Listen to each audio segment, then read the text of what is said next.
Welcome to T-SAT. General స్టడీస్లో భాగంగా physical సైన్స్కి సంబంధించినటువంటి అంశాలు తెలుసుకుంటూ ఉన్నాం. ఈ వీడియోలో మనము ధ్వనికి సంబంధించినటువంటి ప్రాథమిక భావనలు, అదేవిధంగా ధ్వని అనేటటువంటి పాఠ్యాంశంలో ఏ తరహా క్వశ్చన్స్ ఏ ఏరియా నుంచి అడిగేటటువంటి అవకాశం ఉందో వాటికి సంబంధించినటువంటి కీలకమైనటువంటి అంశాలు తెలుసుకుంటూ దీన్ని తెలుసుకునే ప్రయత్నం చేద్దాం. సో దీంట్లో ముఖ్యంగా ధ్వని అంటే ఏంటి, దానికి సంబంధించినటువంటి కీలకమైనటువంటి పదజాలాల మీద పట్టు ఉన్నప్పుడు మాత్రమే ఇక్కడ ఈ పాఠ్యాంశం నుంచి వచ్చేటటువంటి క్వశ్చన్స్ని మనం ఆన్సర్ చేయడానికి అవకాశం ఉంది. కాబట్టి ఇక్కడ ధ్వనికి సంబంధించి కనుక మనం చూస్తే మనకు వినికిడి జ్ఞానాన్ని కలిగించేటటువంటి ఒకానొక శక్తి స్వరూపంగా మనం ఇక్కడ ధ్వనిని చెప్తాం. ముఖ్యంగా చెప్తే ఇది ఒక తరంగ రూపంలో ప్రయాణించేటటువంటి అవకాశం ఉన్నటువంటి ఏరియా కాబట్టి సో తరంగాలలో వచ్చేటటువంటి కొన్ని ప్రాథమికమైనటువంటి భావనలు కూడా ఇక్కడ మనం అప్లై చేసుకుంటూ ముందుకు వెళ్ళాల్సినటువంటి పరిస్థితి. సో ఇక్కడ కంపించేటటువంటి వస్తువుల నుండి ఉద్భవించినటువంటి ధ్వని గాలిలో యాంత్రిక తరంగాల రూపంలోను, అదేవిధంగా ఘనద్రవ పదార్థాల గుండా తిర్యక్ తరంగాల రూపంలోను ప్రయాణిస్తుంది అని చెప్పేసి చెప్పుకున్నాం. ఇక్కడ అఫ్కోర్స్ తిర్యక్ తరంగాలు అనేవి కూడా యాంత్రిక తరంగాలే కాబట్టి గాలిలో ఇవి అనుదైర్ఘ్య తరంగాల రూపంలో ప్రయాణిస్తాయి అని మాట్లాడదాం. సో గాలిలో అయితేనేమో అనుదైర్ఘ్య తరంగాల రూపంలో ప్రయాణిస్తూ ఉంటే ఘన ద్రవ పదార్థాల గుండా తిర్యక్ తరంగాల రూపంలో ధ్వని ప్రయాణిస్తుందని చెప్పేసి అంటాం. మోరోవర్ ఇక్కడ ధ్వని అనేది యాంత్రిక తరంగంగా మనం చెప్తున్నాం. ధ్వని అనేది యాంత్రిక తరంగము అనగా ఇది శూన్యం గుండా ప్రయాణింపజాలదు అనేది ఇక్కడ మనం గుర్తుంచుకోవాలి. సో దీనికి సంబంధించి మరికొన్ని అంశాలు చూస్తే ధ్వని ప్రయాణించడానికి యానకం అవసరమని గంటజాడి ప్రయోగం ద్వారా రుజువు చేసినటువంటి వ్యక్తిగా రాబర్ట్ బాయిల్ అనేటటువంటి వ్యక్తి మనకు కనిపిస్తూ ఉంటాడు. సో తను ఒక గంటజాడి లాంటి పరికరాన్ని తీసుకొని దాంట్లో ఒక ఎలక్ట్రిక్ బెల్లుని అమర్చి ఆ జాడీలో ఉన్నటువంటి గాలిని మొత్తం తీసివేస్తూ ఆ ధ్వని ఎంత మేరకు వినపడుతుంది అనేటటువంటి కోణంలో ప్రయోగం చేయడం జరిగింది. జాడీలోని గాలిని పూర్తిగా తొలగించిన తర్వాత ఎలక్ట్రిక్ బెల్ మోగడం కనిపిస్తోంది, కానీ దాని యొక్క శబ్దం వినిపించట్లేదని నిర్ధారించుకున్నాడు. కాబట్టి దాని ఆధారంగా ధ్వని ప్రయాణించడానికి యానకం ఖచ్చితంగా అవసరమని, కాబట్టి ధ్వని అనేది ఒక యాంత్రిక తరంగ స్వభావాన్ని కలిగి ఉన్నటువంటి తరంగంగా చెప్పడం అనేది జరిగింది. పై ప్రయోగం వల్ల ధ్వని తరంగాలు యాంత్రిక తరంగాలుగా రుజువు చేయడం అనేది జరిగింది. దీనికి సంబంధించినటువంటి ప్రయోగంగా గంటజాడి ప్రయోగాన్ని చెప్తాం. ఈ ప్రయోగాన్ని నిర్వహించినటువంటి వ్యక్తిగా రాబర్ట్ బాయిల్ని మనం పేర్కొంటాము. సో దీని తర్వాత మనం మాట్లాడుకోవాల్సినటువంటిది ప్రతిధ్వని. దీన్నే మనం ఎకో అనేటటువంటి పేరుతోటి పిలుస్తాం. ఏదైనా జనకం నుండి వెలువడి ముందుకు ప్రయాణిస్తున్నటువంటి ధ్వని ప్రయాణ మార్గంలో ఏదైనా అడ్డుతలానికి తగిలి వెనుకకు మరలినప్పుడు ఏర్పడేటటువంటి దాన్ని ప్రతిధ్వనిగా మనం చెప్తాం. ఫర్ ఎగ్జాంపుల్ ఇక్కడ ఒక అడ్డుతలం ఉందనుకుందాం. సో ఇక్కడ ఒక మనిషి నిలబడి ఉన్నాడని చెప్పేసి అనుకుందాం. సో తన నుండి వెలువడినటువంటి ధ్వని తరంగం ఏదైతే ఉందో ఇది అడ్డుతలానికి తగిలిన తర్వాత వెనక్కి మరలిన తర్వాత తనకు ఎకోగా వినపడేటటువంటి అవకాశం ఉంది. అంటే ఈ ధ్వనిని ప్రొడ్యూస్ చేయడమే కాకుండా దాని యొక్క ప్రతిధ్వనిని కూడా వినేటటువంటి అవకాశం అనేది ఇక్కడ మనకు కనిపిస్తూ ఉంది. సో ప్రతిధ్వనికి సంబంధించినటువంటి కొన్ని అంశాలు కనుక మనం గమనిస్తే, ఒక పరిశీలకుడు ప్రతిధ్వనిని స్పష్టంగా వినాలి అంటే ధ్వనికి ప్రతిధ్వనికి మధ్య కనీస కాల వ్యవధి 1/10 సెకండ్ల పాటు ఉండాల్సి ఉంటుంది.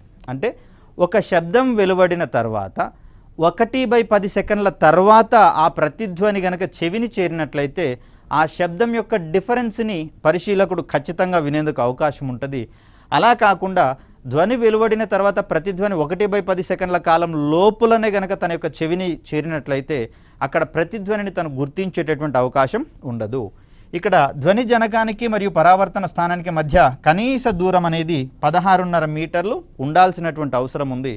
సో ఇక్కడ చూడండి, స్టేట్మెంట్ రిలేటెడ్ క్వశ్చన్స్ని కనుక మనం ఎక్స్పెక్ట్ చేసే కోణంలో అండర్లైన్ చేసినటువంటి పదాలు ఏవైతే ఉన్నాయో ఈ పదాలు కీలకమైనటువంటి పదాలు కాబట్టి వీటిని మార్చడం ద్వారా స్టేట్మెంట్ వ్యాలిడా కాదనేటటువంటి కోణంలో మనం నిర్ధారించుకోవాల్సి వస్తుంది.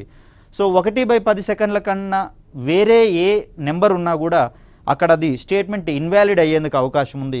సెకండ్ స్టేట్మెంట్లో 16.5 మీటర్లు కాకుండా ఇక్కడ ఒకవేళ 16.5 నెంబర్ కనిపించి ప్రమాణాలలో మీటర్ లేకపోయినా లేదా మీటర్లు యాజ్ ఇట్ ఈస్గా ఉండి నెంబర్ వేరేది ఉన్నా కూడా స్టేట్మెంట్ అనేది ఇన్వాలిడ్ అవుతుంది. మరి మిగతా వాటిలలో దేనైనా మార్చడానికి అవకాశం ఉందా అంటే పెద్దగా లేదు. స్టేట్మెంట్ రిలేటెడ్ క్వశ్చన్స్లలో ఏ పదం అయితే కీలకంగా ఉంటుందో ఆ పదం మీద మాత్రమే దృష్టి సారించి దాన్ని మార్చేటటువంటి ప్రయత్నం చేస్తారు. అలా స్టేట్మెంట్స్ వ్యాలిడా ఇన్వాలిడ్ అనేటటువంటి కోణంలో మనం ఒక నిర్ధారణకు వచ్చిన తర్వాత దాన్ని ఆన్సర్ చేయాల్సి ఉంటుంది. సో ఈ క్రమంలో కనీస కాల వ్యవధి 1/10 సెకండ్లు అంటాం. అదేవిధంగా కనిష్ట దూరం లేదా కనీస దూరాన్ని 16.5 మీటర్లుగా చూస్తాం. అంటే ధ్వని వెలువడిన తర్వాత ప్రతిధ్వనిని స్పష్టంగా వినాలి అంటే అక్కడ పరావర్తన తలానికి మరియు పరిశీలకునికి మధ్య ఉండాల్సినటువంటి కనీస దూరంగా 16.5 మీటర్లను పేర్కొంటూ ఉంటాం. ఇక దీని తర్వాత చూస్తే ధ్వని పరావర్తనం ఆధారంగా కొన్ని యాక్టివిటీస్ని మనం పెర్ఫామ్ చేసేటటువంటి అవకాశం ఉంది. పర్వతాలు కావచ్చు, వివిధ బహుళ అంతస్తుల భవనాల మధ్య ఉన్నటువంటి దూరాన్ని మనం ఖచ్చితంగా కనుక్కోవడానికి అవకాశం ఉంది. ఇది ఏంటంటే గాలిలో ధ్వని వేగము ఎంత అనే దాన్ని బట్టి, అదేవిధంగా ప్రతిధ్వని ఎంత సమయంలో వెనకకు వచ్చిందనేటటువంటి కోణంలో దీన్ని గణించేటటువంటి అవకాశం ఉంది. గాలిలో ధ్వని వేగం అనేది 330 మీటర్స్ పర్ సెకండ్గా చెప్తారు.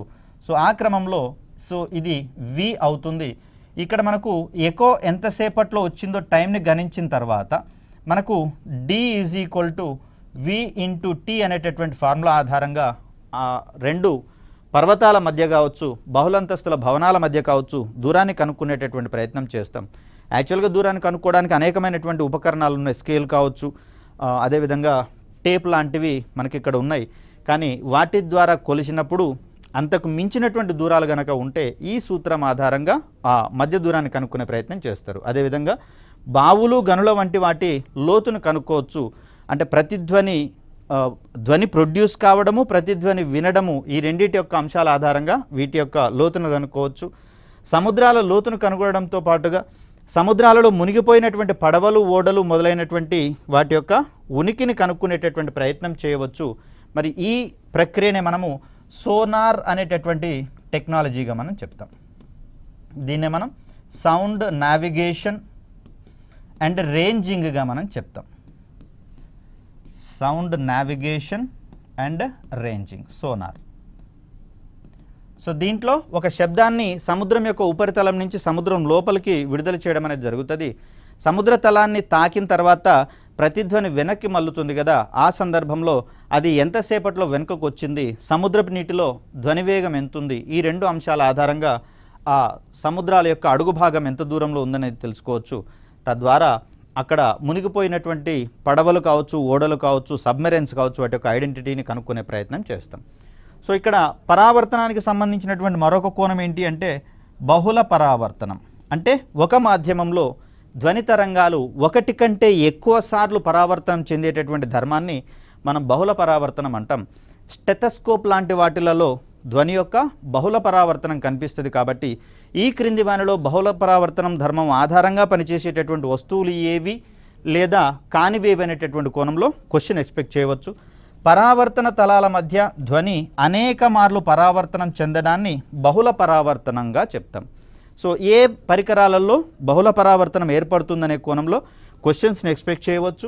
మరి ఈ కోణంలో చూస్తే మెగాఫోన్ కావచ్చు, స్టెథోస్కోప్, ఈ రెండు ఉపకరణాలలో ఈ ధ్వని యొక్క బహుళ పరావర్తన ధర్మం అనేది మనకు ఉపయోగపడుతుంది. ఇక్కడ బహుళ పరావర్తనం అనే పేరు వచ్చింది కాబట్టి ఇంకొక ఎగ్జాంపుల్ కూడా ఇచ్చే ప్రయత్నం చేద్దాం. వాస్తవానికి ఇది కాంతి అనేటటువంటి పాఠంలో వస్తుంది, కానీ ఇక్కడ మనం దాన్ని కాస్త చెప్పుకోవాల్సి వస్తుంది. ఓఎఫ్సీస్, ఆప్టికల్ ఫైబర్ కేబుల్స్ లేదా దృశ్య తంతువులు అంటాం. సమాచార ప్రసారాలు కావచ్చు, బ్రాడ్బ్యాండ్ కనెక్టివిటీ కావచ్చు, కేబుల్ ప్రసారాలు కావచ్చు, అత్యధిక నాణ్యతతో అందించడానికి ఇటీవల కాలంలో ఓఎఫ్సీలను ఎక్కువగా వాడుతున్నాం. మరి వీటిలలో కూడా కాంతి తరంగాలు అనేవి బహుళ పరావర్తన ధర్మం ఆధారంగా పనిచేస్తాయి. కాబట్టి బహుళ పరావర్తనం ఆధారంగా పనిచేసే వస్తువులు ఏవి అన్నప్పుడు మెగాఫోను, స్టెథోస్కోప్ వచ్చిన తర్వాత ఓఎఫ్సీ కనుక వచ్చింది అనుకోండి. మరి ఈ సందర్భంలో రెండు పేర్లు మాత్రమే మనం చెప్పుకున్నాం, ఓఎఫ్సీ చెప్పుకోలేదు. కాబట్టి అది కాదు అని పొరపాటు పడేందుకు అవకాశం ఉంటుంది. ఓఎఫ్సీలో కూడా బహుళ పరావర్తనం కనిపిస్తుంది. కాకపోతే ఈ రెండిట్లలో ధ్వని తరంగాలు బహుళ పరావర్తనం చెందుతూ ఉంటే ఓఎఫ్సీలో కాంతి తరంగాలు బహుళ పరావర్తనం చెందుతాయి. బహుళ పరావర్తనాల వల్ల ఒక గదిలో వెలువడినటువంటి శబ్దము కొంతకాలంలో ప్రతిధ్వనిస్తూ 1/10 సెకండ్ల కంటే తక్కువ కాలంలో వాస్తవ ధ్వనితో కలిసి ప్రయాణం చేసినప్పుడు ప్రతినాదము రివర్బరేషన్ అనేది ఏర్పడుతుంది. సో ఈ రివర్బరేషన్ అనేది వాస్తవ ధ్వని యొక్క క్వాలిటీని దెబ్బతీసేటటువంటి గుణంగా దీన్ని మనం చూస్తాం. కాబట్టి మోస్ట్ ప్రాబబ్లీ కొన్ని రకాలైనటువంటి భవనాలలో ఈ ప్రతినాదము రివర్బరేషన్ని తగ్గించేటటువంటి ఉపాయాలను చూస్తాం. ఆ పదార్థాల మీద కూడా మనం ఒక క్లారిటీతో ఉండాల్సినటువంటి అవసరం ఉంది. ప్రతినాదం వల్ల వాస్తవ ధ్వని యొక్క నాణ్యత దెబ్బతినేటటువంటి అవకాశం ఉంది. ఈ పరిస్థితి ఎక్కడొస్తుంది అంటే సినిమా హాళ్ళల్లో కావచ్చు, అదేవిధంగా మ్యూజిక్ కన్సర్ట్స్ ఏర్పాటు చేసినటువంటి సందర్భంలో ఆ యాక్చువల్ ధ్వని ప్రతినాదం వల్ల ఏమవుతుందంటే ఒరిజినల్ మ్యూజిక్ యొక్క ఫీల్ గుడ్ ఎక్స్పీరియన్స్ మనం చేయలేం. కాబట్టి సో ఆ సందర్భంలో ఇలాంటి పరిస్థితులలో ఏం చేయాల్సి వస్తుంది, రికార్డింగ్ స్టూడియోలు కావచ్చు, సినిమా హాళ్ళకు సంబంధించిన గోడలు పైకప్పులను ధ్వని శోషకాలతో కప్పి ఉంచేటటువంటి ప్రయత్నం చేస్తారు. సో ఇది ఒక అప్లికేషన్ తరహా క్వశ్చన్ కాబట్టి ఇక్కడ కూడా మనకు అసర్షన్ మరియు రీజనింగ్ టైప్ క్వశ్చన్స్ పడేందుకు అవకాశం ఉంది. సో సినిమా హాళ్ళ గోడలను థర్మాకోల్తో కప్పి ఉంచుతారనేది అసర్షన్ కాగా, థర్మాకోల్ అనేది ధ్వని శోషకంగా పనిచేస్తుందనేది రీజన్గా ఇచ్చినట్లయితే దాన్ని ఏఆర్ టైప్ క్వశ్చన్స్గా ఫ్రేమ్ చేసేటటువంటి అవకాశం ఉన్న సన్నివేశంగా మనం చూస్తాం. సో ఇక్కడ కంపించగలిగేటటువంటి ఏదేని వస్తువును తట్టినటువంటి సందర్భంలో ప్రతిసారి ఒక ప్రత్యేక పౌనఃపున్యంతో కంపిస్తూ ఉన్నటువంటి అంశాన్ని చూస్తాం. ఈ కంపనాలను మనము సహజ కంపనాలు అని, ఆ పౌనఃపున్యాన్ని మనము సహజ పౌనఃపున్యం అని చెప్పేసి అంటాం. సపోజ్ వీణను గనక మీటినటువంటి సందర్భంలో అక్కడ ఒక ప్రత్యేకమైనటువంటి కదలికల వల్ల మనకు దాంట్లో కంపనాలు ఏర్పడతాయి. వస్తువు కంపించినప్పుడు దాని యొక్క సహజమైనటువంటి గుణం ఏంటి అంటే ధ్వనిని వెలువరింపచేస్తుందని చెప్పేసి చెప్తాం. సో అలా ఈ తీగ వాయిద్యాలలో కావచ్చు, చర్మ వాయిద్యాలలో కావచ్చు, వాటిని తట్టినప్పుడు ఏర్పడేటటువంటి శబ్దాలన్నీ కూడా సహజ పౌనఃపున్యంతో వెలువడేటటువంటి తరంగాలుగా మనం చూస్తాం. మరి ఈ సందర్భంలో మనకు వస్తువు మీద బాహ్య బలాన్ని ప్రయోగించినప్పుడు లేదా ఇతర ఎక్స్టర్నల్ ఫోర్సెస్ వల్ల ప్రభావం వల్ల ఆ బలానికి అనుగుణమైనటువంటి పౌనఃపున్యంతో వస్తువు కంపించేటటువంటి సందర్భంలో, ఇంత క్రితం చెప్పినదేమో సహజమైనటువంటి ఫ్రీక్వెన్సీతో కంపించిందని చెప్పేసి అనుకున్నాం. ఇప్పుడు సహజ ఫ్రీక్వెన్సీ కంటే మించి కానీ లేకపోతే తగ్గి కానీ అక్కడ పౌనఃపున్యం కనుక ఉన్నట్లయితే అలాంటి సందర్భంలో ఆ కంపనాలను మనం బలాత్కృత కంపనాలుగా చెప్తాం. మరి వీటికి సంబంధించినటువంటి ఒక ప్రత్యేకమైనటువంటి సందర్భంగా మనకు రెజోనెన్స్ అనునాదం అనేది కనిపిస్తుంది. సో ఈ రెజోనెన్స్ యొక్క అప్లికేషన్స్ మీద కూడా మనకు క్వశ్చన్స్ పడేటటువంటి అవకాశం ఉంది. కాబట్టి దానికి సంబంధించినటువంటి అంశాన్ని ఒకసారి గమనించే ప్రయత్నం చేద్దాం. ఒకే సహజ పౌనఃపున్యం కలిగినటువంటి రెండు వస్తువులలో ఒకదానిని కంపింప చేసినప్పుడు దాని ప్రభావంతో రెండవది కూడా కంపిస్తే దాన్ని మనం అనునాదం అంటాం. వాస్తవానికి ఇక్కడ బలాన్ని దేని మీద అప్లై చేశామంటే మొదటి వస్తువు మీద అప్లై చేసినాము. సో ఆ సందర్భంగా ఏర్పడినటువంటి కంపనాల ప్రభావం వల్ల రెండవ వస్తువు కూడా దానికి సంబంధించినటువంటి కంపనాలకు అనుగుణంగా కంపించడాన్ని మనం ఇక్కడ అనునాదం అంటాం. వాస్తవానికి రెండవ వస్తువు మీద మనం ఎలాంటి బలాన్ని ప్రయోగించలేదు, కానీ మొదటి బల ప్రయోగం వల్ల ఏర్పడ్డ కంపనాల ఆధారంగా ఇది కంపించినటువంటి సందర్భంలో దాన్ని మనం అనునాదంగా చెప్పుకుంటూ ఉన్నాం. అనునాదం యొక్క అప్లికేషన్స్ అనేవి చాలా ఉన్నాయి. కాబట్టి అప్లికేషన్స్ అనేటటువంటి ఏరియాలో కూడా మనము అసర్షన్ మరియు రీజనింగ్ టైప్ క్వశ్చన్స్ని ఎక్కువగా ఎక్స్పెక్ట్ చేసేందుకు అవకాశం ఉంది. సో ఇప్పుడు చూద్దాం. రోడ్ల మీద వాహనాలు ప్రయాణించేటటువంటి సందర్భంలో ఇళ్లలోని కిటికీలు మరియు తలుపులు కొట్టుకునేటటువంటి సందర్భాన్ని మనం గమనించవచ్చు, లేదా ఒక రకమైనటువంటి శబ్దాలను అవి చేయడాన్ని మనం ఇక్కడ గమనించవచ్చు. దీనికి కారణం ఏంటి అంటే అక్కడ ఆ వాహనాలు ప్రయాణించేటప్పుడు వాటి నుంచి వెలువడేటటువంటి ఫ్రీక్వెన్సీ ఏదైతే ఉందో ఇవి భూమి గుండా ప్రయాణిస్తూ కిటికీలు తలుపులను చేరినటువంటి సందర్భంలో ఆ కంపనాల ప్రభావం వల్ల కిటికీలు మరియు తలుపులు కూడా కంపించేటటువంటి అవకాశం ఉంది. కాబట్టి సో వాహనాల యొక్క ఫ్రీక్వెన్సీ అనేది కిటికీలు మరియు తలుపులు అవి సహజ పౌనఃపున్యంతో కొట్టుకునేటటువంటి అవకాశం ఉంది. కాబట్టి ఈ సందర్భంలో దీన్ని మనం రెజోనెన్స్ అనునాదం యొక్క అప్లికేషన్గా మనం చూస్తాం. అదేవిధంగా రేడియో, టీవీ, మొబైల్ ఫోన్లు పనిచేయడంలో కూడా ఇమిడి ఉన్నటువంటి సూత్రాన్ని మనం ఇక్కడ అనునాదం అంటాం. సో ఇక్కడ వచ్చేటటువంటి తరంగాలుగా మనము రేడియో తరంగాలను చెప్తాం. ఒక నిర్దిష్ట ఫ్రీక్వెన్సీ తోటి వెలువరించబడినటువంటి రేడియో తరంగాలు మనకు రేడియో, టీవీ మరియు మొబైల్ ఫోన్లలో అదే ఫ్రీక్వెన్సీకి మ్యాచ్ అయ్యేటటువంటి సందర్భంలో ఆ రేడియో తరంగాలు ఇక్కడ ప్లే చేయబడ్డాన్ని మనం చూడవచ్చు. సపోజ్ రేడియోలో ఒక స్టేషన్కి ఒక ఫ్రీక్వెన్సీ ఉంటుంది కాబట్టి ఆ స్టేషన్ని సెట్ చేసినప్పుడు దాని ఫ్రీక్వెన్సీకి రిలేటెడ్గా ఉండేటటువంటి రేడియో వేవ్స్ని అది రిసీవ్ చేసుకుంటుంది. అలా రేడియో పనిచేయడం అనేది చూస్తాం. టీవీ మొబైళ్ళలో కూడా రెజోనెన్స్ అనేటటువంటి ఈ ధర్మం ఆధారంగానే అవి పనిచేయడం అనేది మనం గమనిస్తూ ఉన్నాం. అదేవిధంగా వీధిలో బ్యాండ్ మేళం మోగేటటువంటి సందర్భంలో ఇంట్లో ఉన్నటువంటి ఖాళీ పాత్రలు కూడా కంపించేటటువంటి అవకాశం ఉంటుంది. ఈ మధ్యకాలంలో హోమ్ థియేటర్స్ పెట్టుకున్నటువంటి సందర్భాలలో ఇంట్లో ఉన్నటువంటి పాత్రలు కూడా వాటికి తగ్గట్టుగా కంపించడాన్ని మనం గమనిస్తూనే ఉన్నాం. వీటన్నిటికీ రీజన్స్గా మనం అనునాదాన్ని పేర్కొంటాం. సో దీని తర్వాత చూడాల్సినటువంటి అంశంగా వాహనాలు నిర్ణీత వేగంతో ప్రయాణించేటటువంటి సందర్భంలో ఇంజన్ వెలువరించేటటువంటి కంపనాల ప్రభావం వల్ల వాహనం నుంచి కూడా ఒక ప్రత్యేకమైనటువంటి శబ్దం వస్తుంది. దీనికి కారణంగా కూడా ఇంజిన్ ఫ్రీక్వెన్సీకి వెహికల్ యొక్క బాడీ అనేది కూడా అదే ఫ్రీక్వెన్సీకి మ్యాచ్ అయ్యేటటువంటి సందర్భంలో ఈ ప్రత్యేక శబ్దం వెలువడడాన్ని మనం చూస్తాం. బస్సులు నిర్ణీత వేగంతో ప్రయాణించేటటువంటి సందర్భంలో వాటికి సంబంధించినటువంటి కిటికీలు కూడా కంపించేటటువంటి అవకాశం ఉంది. సో దీనికి రీజన్ కూడా మనం ఇంజిన్ ఫ్రీక్వెన్సీ, ఈ కిటికీల యొక్క కంపించే ఫ్రీక్వెన్సీ రెండు మ్యాచ్ అయినప్పుడు అనునాద ప్రక్రియ వల్ల ఈ రకమైనటువంటి శబ్దం అనేది ఏర్పడుతూ ఉంటుంది. దీని తర్వాత మనం చూసినట్లయితే కవాతు చేసేటటువంటి సందర్భంలో సైనికులు వంతెనల మీదుగా నడిచేటటువంటి సందర్భంలో వారిని కవాతు చేయడం ఆపేయమని చెప్తారు. ఇక్కడ ఒక ఎక్సెంప్షన్ అనేది ఉంది. ఈ బ్రిడ్జి ఏదైతే ఉందో దాని కింద ఉన్నటువంటి నది కావచ్చు, కాలువ కావచ్చు, దాని నుంచి నీరు గనక ప్రవహించని సందర్భంలో కవాతును ఆపివేయమని చెప్పేసి అంటారు. ఒకవేళ నది నిండుగా లేదా బ్రిడ్జిని ఆనుకుంటూ నీళ్లు గనక ప్రవహించేటటువంటి సందర్భంలో కవాతు ఆపివేయాల్సినటువంటి అవసరం లేదు. సో ఈ కవాతు వల్ల ఏర్పడేటటువంటి ఆ శబ్దాల యొక్క పౌనఃపున్యం ఏదైతే ఉందో ఆ శబ్ద పౌనఃపున్యానికి బ్రిడ్జ్ యొక్క కంపించే పౌనఃపున్యం కనుక మ్యాచ్ అయిందనుకోండి, నీళ్లు లేనటువంటి సందర్భంలో బ్రిడ్జి కంపించడం ద్వారా కూలిపోయేటటువంటి అవకాశం ఉంది. అదే నీళ్లు ప్రవహించేటటువంటి సందర్భంలో ఈ ప్రమాదం అనేది ఉండదు. అదేవిధంగా అనునాద ప్రక్రియ సహాయంతో గాలిలో ధ్వని వేగాన్ని క్యాల్కులేట్ చేసినటువంటి వ్యక్తిగా మనకు DC మిల్లర్ అనే వ్యక్తి కనిపిస్తాడు. సో ఇతని ప్రకారము 0 డిగ్రీ సెంటీగ్రేడ్ టెంపరేచర్ దగ్గర గాలిలో ధ్వని వేగము V = 330 మీటర్స్ పర్ సెకండ్గా మనం చెప్తాం. సో ఇది మనకు డైరెక్ట్ క్వశ్చన్ వచ్చేందుకు అవకాశం ఉంది. లేదా V = 330 ప్లస్ 0.61 ఇంటూ టీ అనేది అక్కడ ఆ ప్రాంతంలో టెంపరేచర్గా మనం చెప్తాం, మీటర్స్ పర్ సెకండ్గా మనం చెప్తాం. సపోజ్ 20 డిగ్రీల సెంటీగ్రేడ్ దగ్గర చూసుకుంటే మనకు ఇది కొంచెం 332 మీటర్స్ పర్ సెకండ్గా ఉండేందుకు అవకాశం ఉంది. సార్ మనం ఇక్కడ 330 మీటర్స్ పర్ సెకండ్గా చెప్పుకున్నామంటే ఇది 0 డిగ్రీ సెంటీగ్రేడ్ దగ్గర టెంపరేచర్ పెరుగుతూ పోతున్నటువంటి సందర్భంలో దాన్ని 0.61తో మల్టిప్లై చేసి 330కి యాడ్ చేసినట్లయితే ఒక నిర్దిష్ట ఉష్ణోగ్రత దగ్గర మనకు గాలిలో ధ్వనివేగం అనేది తెలుస్తుంది. సో దీని తర్వాత ధ్వనివేగానికి సంబంధించి చూస్తే గాలిలో వేర్వేరు యానకాలలో ధ్వనివేగము వేర్వేరుగా ఉండేటటువంటి అవకాశం ఉంది. సో దీనికి సంబంధించి కంపారిటివ్లీ మనకు క్వశ్చన్స్ కూడా పడేందుకు అవకాశం ఉంది. కాబట్టి ధ్వనివేగం అనేది అన్నిట్లో కంటే వజ్రంలో అధికంగా ఉండేందుకు అవకాశం ఉంది. దీనికి రీజన్ ఏంటంటే వజ్రానికి అన్నిటికంటే అధికమైనటువంటి యంగ్ గుణకం ఉంటుందండి.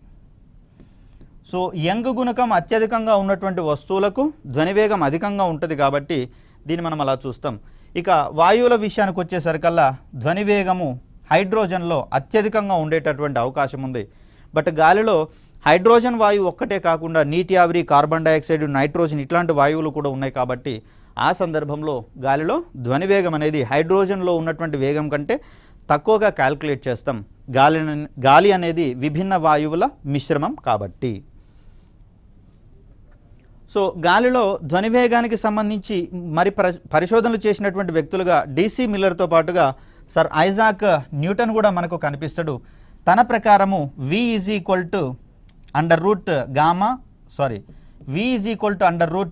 P/Dగా దీన్ని మనం చెప్తాం.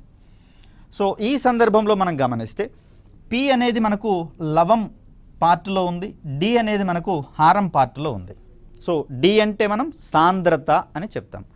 ఆ సందర్భంలో గాలిలో ధ్వనివేగం అనేది ఇన్వర్స్లీ ప్రపోర్షనల్ టు D లేదా గాలి యొక్క సాంద్రతకు విలోమానుపాతంలో ఉంటుందని చెప్పేసి చెప్తాం. అంటే గాలి యొక్క కణాల సాంద్రత తగ్గితే గాలిలో ధ్వనివేగం పెరుగుతుందని, గాలి కణాల సాంద్రత తగ్గితే పెరుగుతుందని, గాలి కణాల సాంద్రత పెరిగితే గాలిలో ధ్వని వేగము తగ్గుతుందనేటటువంటి అంశాన్ని ఇక్కడ మనం గుర్తుంచుకోవాలి. సో ఆ కోణంలో చూస్తే సాంద్రత గనక పెరిగిందనుకోండి గాలిలో ధ్వని వేగం v విలువ అనేది తగ్గుతుంది, ఎందుకంటే విలోమ సంబంధంలో ఉంది కాబట్టి.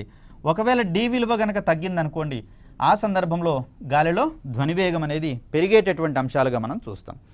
సో న్యూటన్ ఇచ్చినటువంటి ఈ సమీకరణం ఏదైతే ఉందో దీని ప్రకారము ప్రెషర్ యొక్క ప్రభావము గాలిలో ధ్వని వేగం మీద ఏమీ ఉండదు, కేవలం సాంద్రత యొక్క ప్రభావం మాత్రమే ఉంటుందని చెప్పేసి చెప్పుకోవడం జరిగింది.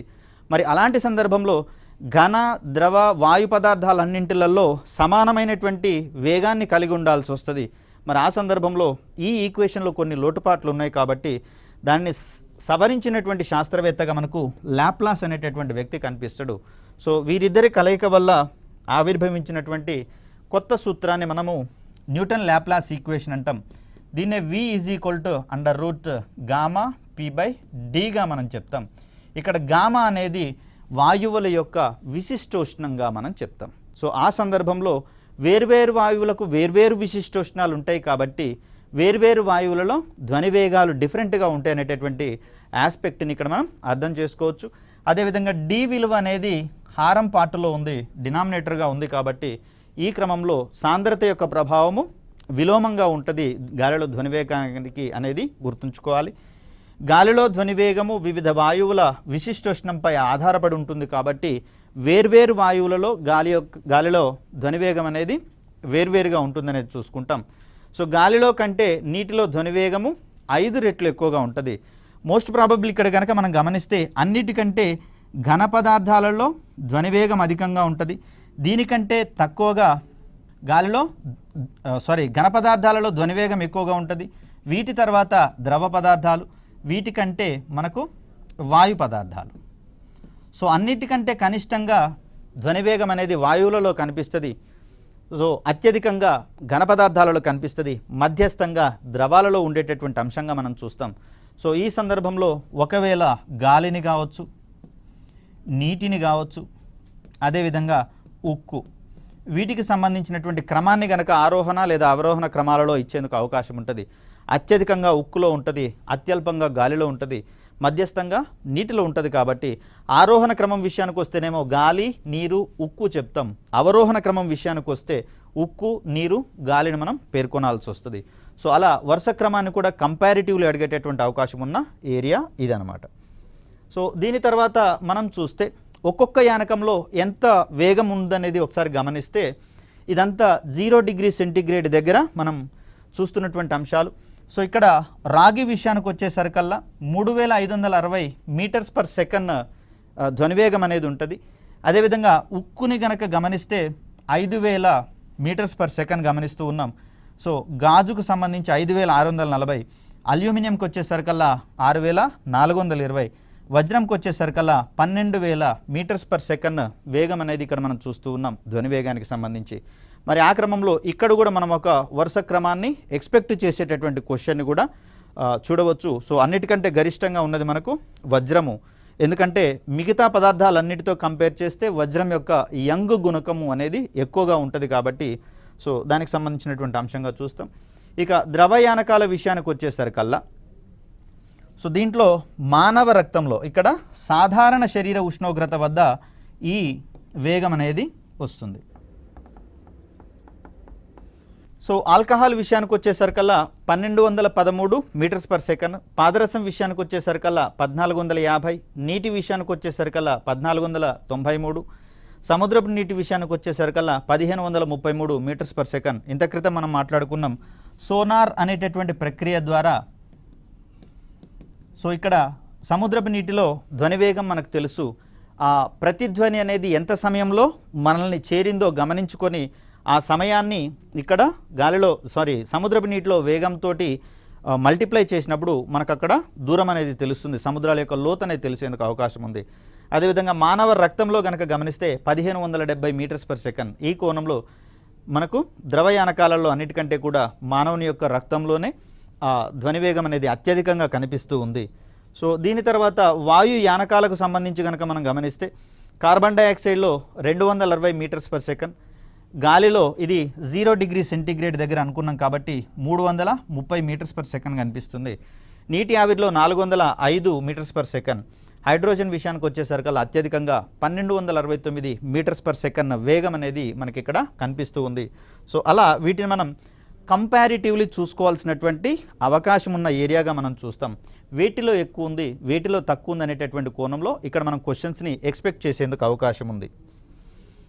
దీని తర్వాత గాలిలో ధ్వనివేగాన్ని ప్రభావితం చేసేటటువంటి మిగతా అంశాలు కనుక గమనిస్తే ఇక్కడ తేమ యొక్క ప్రభావాన్ని మనం పరిశీలించాల్సి వస్తుంది. గాలిలో గనక తేమ పెరిగిందనుకోండి, సో ఆ సందర్భంలో గాలి కణాల యొక్క సాంద్రత తగ్గేటటువంటి అవకాశం ఉంది. సో ఇంత క్రితం మనం మాట్లాడుకున్నాం, గాలిలో తేమ పెరిగినటువంటి సందర్భంలో గాలి కణాల యొక్క సాంద్రత తగ్గేందుకు అవకాశం ఉందని. ఈ సందర్భంలో అక్కడ ధ్వని వేగం అనేది పెరిగేటటువంటి అవకాశం ఉందని చెప్పేసి మాట్లాడుకున్నాం. కాబట్టి తేమ గాలిలో ధ్వని వేగం అనేది అత్యధికంగా ఉంటుందనేది గుర్తుపెట్టుకోవాలి. తర్వాత సాంద్రత విషయానికి వచ్చేసరికల్లా గాలిలో ధ్వని వేగం అనేది గాలి కణాల సాంద్రతకు విలోమానుపాతంలో ఉంటుందని ఇంత క్రితం మనం చెప్పుకున్నాం. సో ఆ సాంద్రత తగ్గితే ధ్వని వేగం పెరుగుతుంది, సాంద్రత పెరిగితే ధ్వని వేగం తగ్గుతుంది అనేటటువంటి అంశాన్ని ఇక్కడ మనం గమనించుకోవాలి. సో దీని తర్వాత ఉష్ణోగ్రతకు సంబంధించి కనుక మనం గమనిస్తే గాలిలో ఈ ఉష్ణోగ్రత పెరిగిందనుకోండి, గాలి యొక్క ఉష్ణోగ్రత పెరిగినప్పుడు గాలి వేడెక్కి తేలికై పైకి పోతుంది అనుకున్నాం.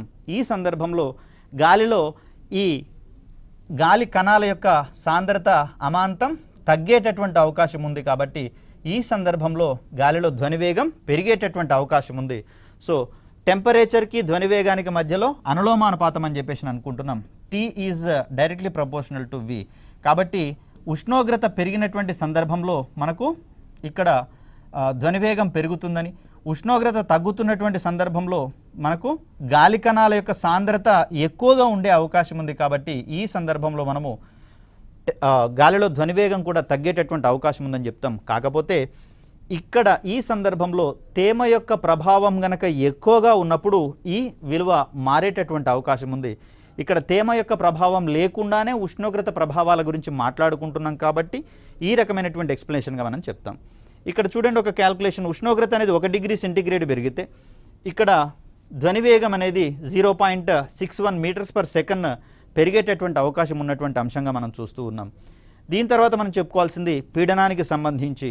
పీడనంలోని వ్యత్యాసాలకు గాలిలో ధ్వనివేగము ఏ విధమైనటువంటి మార్పులకు లోను కాదు. కాబట్టి ధ్వనివేగాన్ని ప్రభావితం చేసేటటువంటి అంశాల మీద ఒక క్లియర్ కట్ ఐడియా అనేది మనకు ఉండాల్సి వస్తుంది. సపోజ్ వేసవి కాలాన్ని శీతాకాలాన్ని కనుక మనం కంపేర్ చేస్తే, సో ఒకటే టెంపరేచర్ ఉన్నటువంటి క్రమంలో ఈ 2 రోజులలో ఏ రోజున మనకు ధ్వనివేగం ఎక్కువగా ఉంటుందనే కోణంలో కూడా కంపారిటివ్లీ క్వశ్చన్ అడగడం జరిగింది.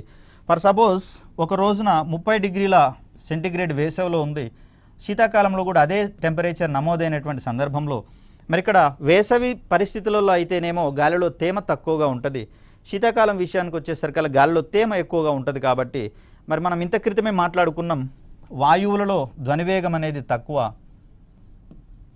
Compared with ద్రవాలలో. మరి ఆ సందర్భంలో ద్రవాలలో ధ్వనివేగం ఎక్కువగా ఉంటుంది. కాబట్టి శీతాకాలంలో ఒకటే టెంపరేచర్ నమోదైనటువంటి ఈ పరిస్థితులలో, శీతాకాలంలో ఉన్నటువంటి పరిస్థితులలో గాలిలో తేమ అధికంగా ఉంటుంది. కాబట్టి ఆ సందర్భంలో శీతాకాలంలో 30 డిగ్రీల సెంటీగ్రేడ్ నమోదైనటువంటి రోజున ధ్వనివేగం ఎక్కువగా ఉంటుంది అనేటటువంటి అంశాలను ఇక్కడ మనం చూసుకోవాలి. సో ఇలా మనకు స్టేట్మెంట్ రిలేటెడ్ అన్నప్పుడేమో సారూప్యత ఉన్నటువంటి స్టేట్మెంట్స్ కనుక కనిపించిన సందర్భాల్లో స్టేట్మెంట్ రిలేటెడ్ క్వశ్చన్స్ పడేటందుకు అవకాశం అనేది ఎక్కువగా ఉంటుంది. ఇక్కడ అందువల్ల,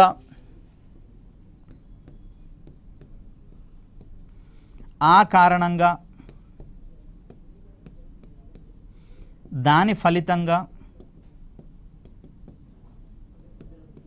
ఇలాంటి కీవర్డ్స్ కనిపించిన ఏరియాలో ఖచ్చితంగా assertion and reasoning type of question పడేందుకు అవకాశం ఉంది. దీనితో పాటుగా అప్లికేషన్స్, అనువర్తనాలు అన్నిట్లలో కూడా మనము assertion and reasoning type of క్వశ్చన్స్ని ఈ అప్లికేషన్స్ ఉన్న దగ్గర కూడా మనం ఎక్స్పెక్ట్ చేసేటందుకు అవకాశం ఉంది. కాబట్టి ఇక్కడ ఆ కోణంలో తప్పించి మిగిలిన కోణాలలో మనం క్వశ్చన్స్ని ఎక్స్పెక్ట్ చేసేటందుకు అవకాశం లేదు. అసర్షన్ అండ్ రీజనింగ్ రావాలి అంటే ఈ పదజాలాలు మనకు కనిపించిన ప్రదేశాలలో మాత్రమే ఈ టైప్ ఆఫ్ క్వశ్చన్స్ పడతాయి. మరి ఆ సందర్భంలో ఈ యాంగిల్స్ ఎక్కడెక్కడ ఉన్నాయో ఐడెంటిఫికేషన్ చేసి ముందే పెట్టుకుంటే మనం ఆ క్వశ్చన్ వచ్చినప్పుడు ఈజీగా దానికి సంబంధించినటువంటి ఆన్సర్ని ఐడెంటిఫై చేసేందుకు అవకాశం ఉంది. సో ఇలా మనకు ధ్వనికి సంబంధించి ప్రతినాదానికి సంబంధించి కావచ్చు, అనునాదానికి సంబంధించి కావచ్చు, అదేవిధంగా గాలిలో ధ్వని వేగాన్ని ప్రభావితం చేసేటటువంటి అంశాల కోణంలో గతంలో చాలాసార్లు క్వశ్చన్స్ అడగడం అనేది జరిగింది. కాబట్టి వాటి వెనకాల ఉన్నటువంటి బేసిక్ కాన్సెప్ట్స్ని కనుక మనం గుర్తుపెట్టుకుంటే క్వశ్చన్స్ స్ట్రాటజీ ఏ విధంగా వచ్చినా కూడా ఆన్సర్ చేయడానికి మనకు చాలా ఈజీగా ఉంటుంది. సో అలా మన యొక్క ప్రిపరేషన్ స్ట్రాటజీని కనుక మెరుగుపరుచుకున్నట్లయితే కాన్సెప్ట్స్ మన దగ్గర పెట్టుకున్నటువంటి సందర్భంలో ఎలాంటి క్వశ్చన్ అయినా ఈజీగా ఆన్సర్ చేసేటటువంటి సామర్థ్యం మనకు వస్తుంది. తద్వారా మనకు యాడ్ అయ్యేటటువంటి ప్రతి మార్క్ కూడా కొన్ని రకాలైనటువంటి ఎగ్జామ్స్లో క్యాడర్ని కూడా పెంచేటటువంటి అవకాశం ఉంది, ఒక బెటర్ క్యాడర్ని చేరుకునేందుకు అవకాశం ఉంది. కాబట్టి సో అందులో మనకు సైన్స్ని కాన్సెప్ట్స్ ఈజీగా ఉంచుకుంటే, అర్థం చేసుకుంటే, అవగాహన చేసుకుంటే ఆన్సర్ చేయడం ఈజీ. కాబట్టి ఈ స్ట్రాటజీతోటి మనం కనుక ప్రిపరేషన్ సాగిస్తే మార్క్స్ గెయిన్ చేయడమే కాదు, జాబ్ సెక్యూర్ చేయడంలో కూడా మనకు అది ఒక కీ రోల్ పోషిస్తుంది. కాబట్టి మరి మిగతా పాఠ్యాంశాలను కూడా ఇలాగే నేర్చుకునేటటువంటి ప్రయత్నం చేద్దాం. అప్పటి వరకు సెలవు. ధన్యవాదాలు.